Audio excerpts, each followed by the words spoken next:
Big TV భక్తి సమాచారం WhatsApp ఛానల్లో జాయిన్ అవ్వండి. అన్ని విశేషాలు ఎప్పటికప్పుడు తెలుసుకోండి. శ్రీ గురుభ్యో నమః. జన్మనిచ్చినటువంటి తల్లిదండ్రులకు శిరస్సు వంచి పాదాభివందనాలు తెలియజేస్తున్నాను.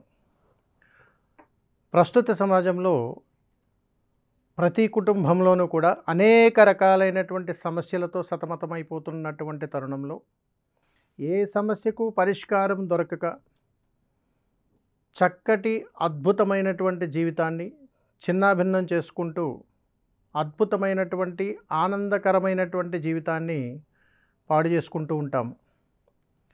ఇలాంటి వాటికి సనాతన ధర్మంలో అద్భుతమైనటువంటి పరిష్కార మార్గాలు ఉన్నాయి.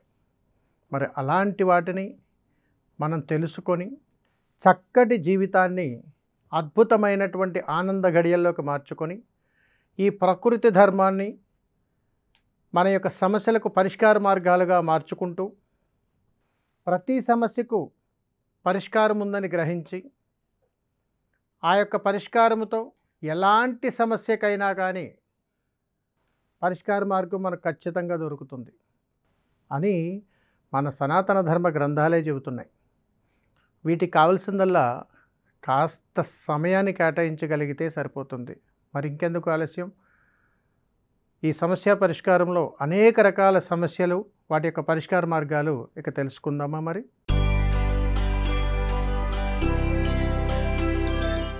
ఈ మధ్యకాలంలో చూస్తున్నాం చాలా విచిత్రమైనటువంటి సమస్య. ఇంట్లో స్త్రీమూర్తులు ఏకవస్త్రధారణ చేసి దీపారాధన చేయొచ్చా? దీపారాధన కూడా చేసేస్తూ ఉంటారు. ఇందులో గుర్తుపెట్టుకోండి, ఎప్పుడూ కూడా భగవత్ స్వరూపం ఒకటి చెబుతుంటుంది మనకి.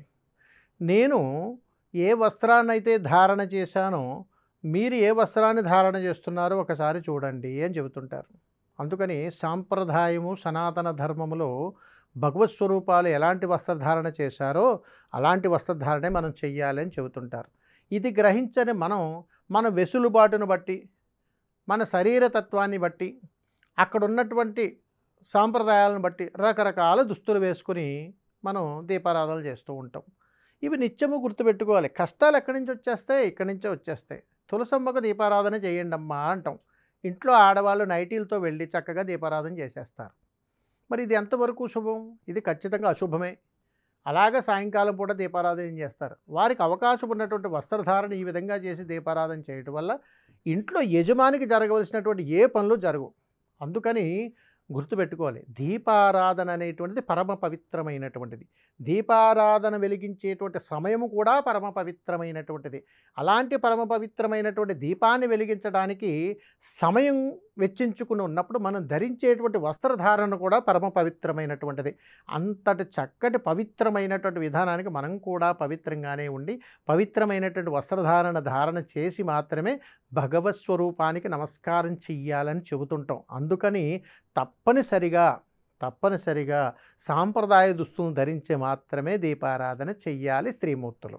సర్వే జనా సుఖినో భవంతు. శుభం. నమస్కారం. For more videos like this, subscribe Big TV channel.